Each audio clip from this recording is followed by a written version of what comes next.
between a Dumble and a Marshall. And in this video, I'm going to show you how it sounds, go over the features and specifications, and at the end, I'll tell you whether I think it's worth your hard-earned cash. I really enjoyed writing and recording the intro track for this, and I put 3 different guitars through it, but it all went through the Fender Deluxe Reverb and some vintage V30s. But before I go over some more sounds and features of the HRM V2, it's a V2, so let's talk quickly about how it differs from version 1. And to do that, we need to go over some pedal history, so stay with me for a moment. There is a J-Rockett pedal called the Dude. It's one of their most successful drive pedals, and it's based directly on 𝗚𝗏𝗡𝗏𝗡's Dumble amp. Howard Dumble did a modification to some of his amps and called it the Hot Rubber Monkey. Some people say it was the Hot Rodded Marshall. Anyway, J-Rockett took their Dude pedal and added this HRM EQ mod to it and called it the HRM. They were never really happy with it, so for 2 years, J-Rockett have been spending time with a real HRM modded Dumble amp, a new Dumble amp, not the one that belonged to 𝗚𝗏𝗡𝗏𝗏. And from that, they built this, the HRM V2. It's based on a different amp with an actual HRM modification. I just happen to have an HRM also. So let's play something on the HRM and then play the same thing, or thereabouts, on the HRM V2 and listen to the difference.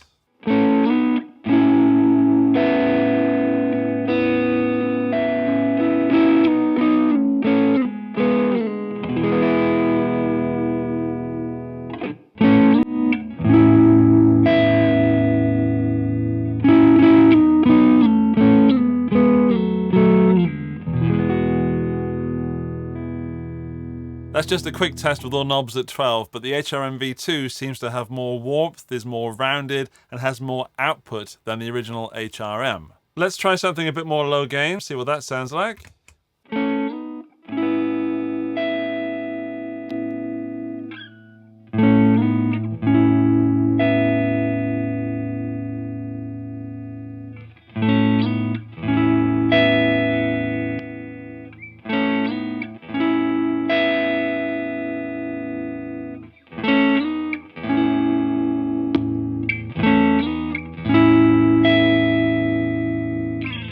Now to my ears they're similar sounding, but the V2 seems to be again more rounded, more across the spectrum, whereas the V1 is still a great sounding pedal, but there's something about the V2 that isn't there with the V1. So let's get on with this and talk about the features and the specs, which should be clear because there's only 4 knobs on this beast. So we have signal in, signal out, and 9 volts in. At the top left, we've got level, also known as volume. At the top right, we've got gain, which is gain. Bottom left, we've got top end, and bottom right, we've got mid-range. Then we've got a foot switch for turning the pedal on and off. I will, of course, mess around with the knobs and we'll put a looper pedal through it so we can adjust things and you can hear things changing on the fly. But before we do that, I'd like to give you my top 5 tones from the HRM V2. Now, this first tone sounds vastly different when you're on the bridge compared to when you're on the neck. In the bridge, it's clicky and funky and nice and percussive, and then on the neck, it's sort of warm and round. Have a listen to this. Here's the clean tone.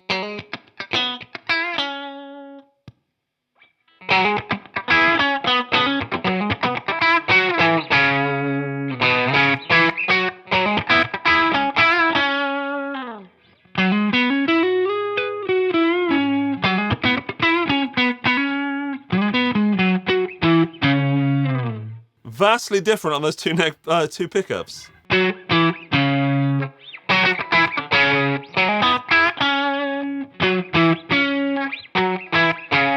And this guitar is pretty well balanced, so there's something going on in the HRM V2 that really brings out the best of both those pickup settings. That's putting this pedal on my board just from that one sound. Right, by having a fairly low gain and boosting the top end just a little bit, cutting all the mids, we get this nice sort of scratchy, funky tone. It's really nice on both the bridge pickup and the neck pickup.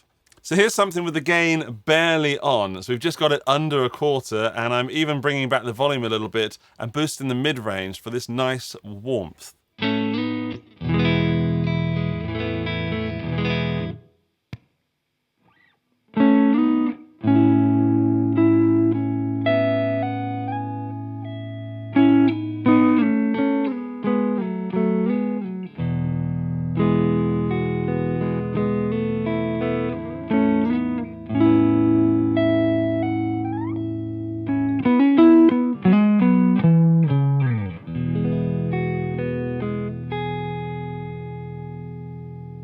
Now, I don't know if it sounds like a Dumble or not, but it sounds great to my ears, and it has that 𝗬𝗏𝗔𝗕𝗟𝗏, that quality, that knackig top end, but that warm round, which is being pushed by these mids.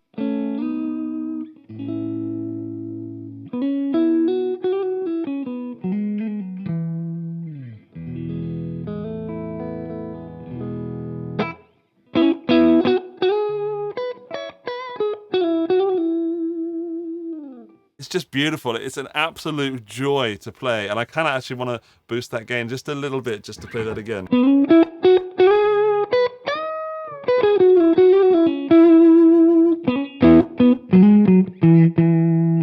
Although when I'm boosting that gain, I'm getting a bit more bass as well. So yeah, these fine little changes to these knobs is making a massive difference to the overall tone.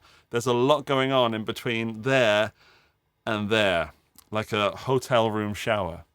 All right, let's do something that really cooks. I've pushed the gain up a little bit more. I've backed off the mid-range to get a bit more clarity and pushed up the top end for the same reason. And now we're on humbuckers. This is at the bridge.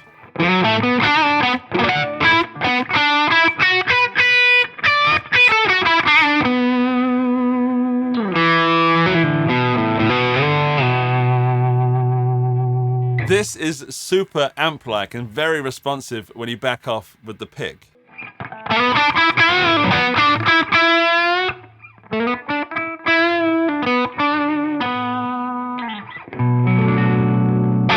Again, it has that 𝗬𝗏𝗔𝗕𝗏𝗏 quality to it. And if you've never played the 𝗬𝗏𝗔𝗕𝗏𝗏 pedal, if you ever get a chance, just line a bunch of them up and play them against other overdrives.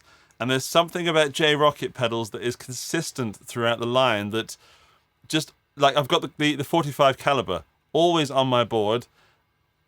Now I need to have this on my board because it gives me a different flavor. I'm going to be that guy that ends up with 15 overdrives. I don't need 3, but I want 15, and this one has to be one of them. Right, anyway, listen to this.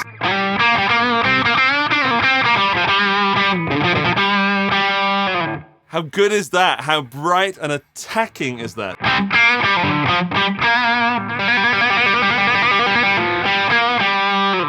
But it's not mushy in any way, and I will say that the mid-range does sort of boost the low mids, in my opinion. There's a warmth there. That should be a warmth knob rather than a mid-range, if you like.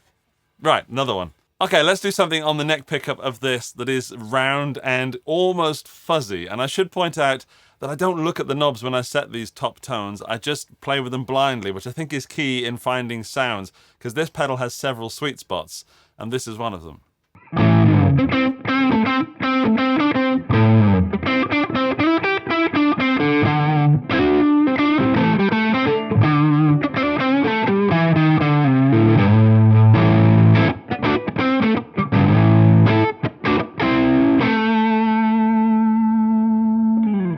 Now that's a sound that I just want to sit inside of for a little bit, which is kind of the sign of a good overdrive for me, when I just want to play a few notes and hear those feeding back with my guitar. Not feeding back, but responding.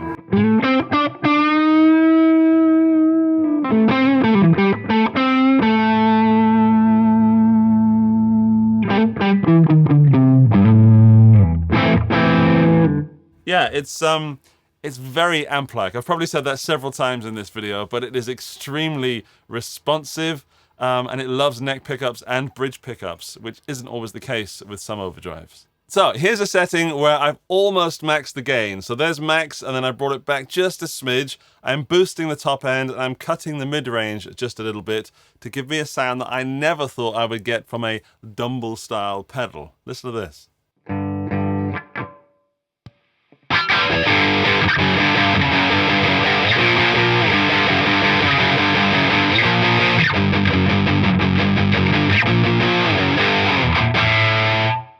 Yeah, I wasn't expecting to get that sound when I plugged it into this pedal, and it sounds almost ratty. Like with that top end boosted, it's nice and like when you have a rat, like a thick rat. That's what this sounds like. In fact, I'm going to play some more.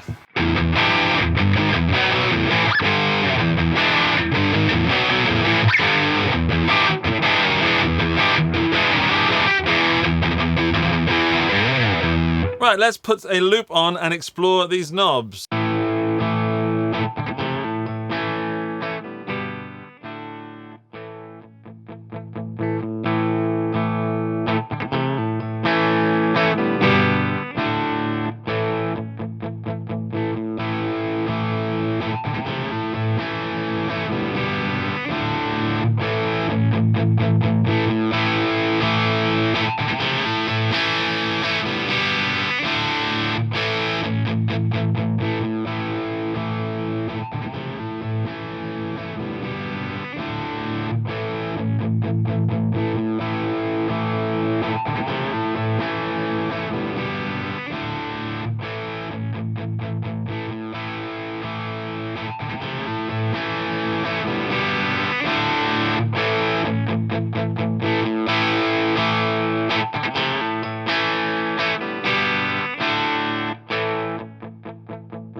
Alright, I don't know if you heard that, but for me there's a few sweet spots in this, and one of them is kind of about there, and I'm going to go neck pickup.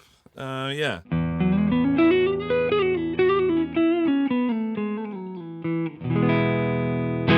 So clean tone.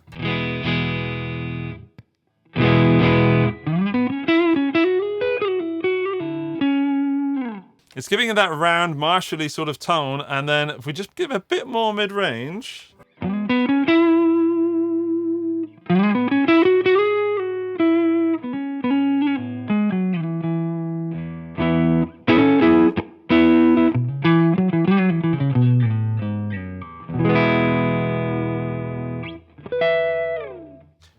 I love this sound. It's just on that edge of breakup, a bit over the edge of breakup. And for me, that sounds like a kind of almost tweed Fender, but also Marshall. So in that ballpark. And then we've got another sort of sweet spot where we push the gain up quite high. And then this is to taste, but this is going to be very different.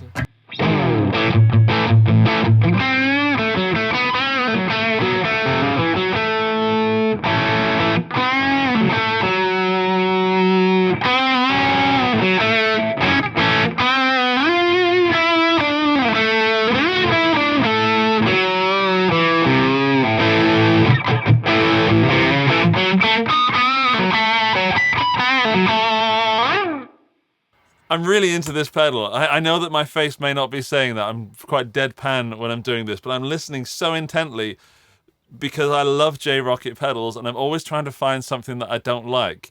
And if there is something about this that I don't like, then there's sometimes a bit too much woofiness. But all you have to do is dial that out or dial that in with this mid-range. And then as you increase the gain, it does tend to get bassier. So you have to watch that mid-range there. And then it can get a little bit shrill with this top end. But again, just as the knobs are there for it, you adjust it to taste. And definitely, this is a pedal that you should be using your ears to set and not your eyes. So be careful with that level. There's a lot of level on tap. In fact, let's have a go with that.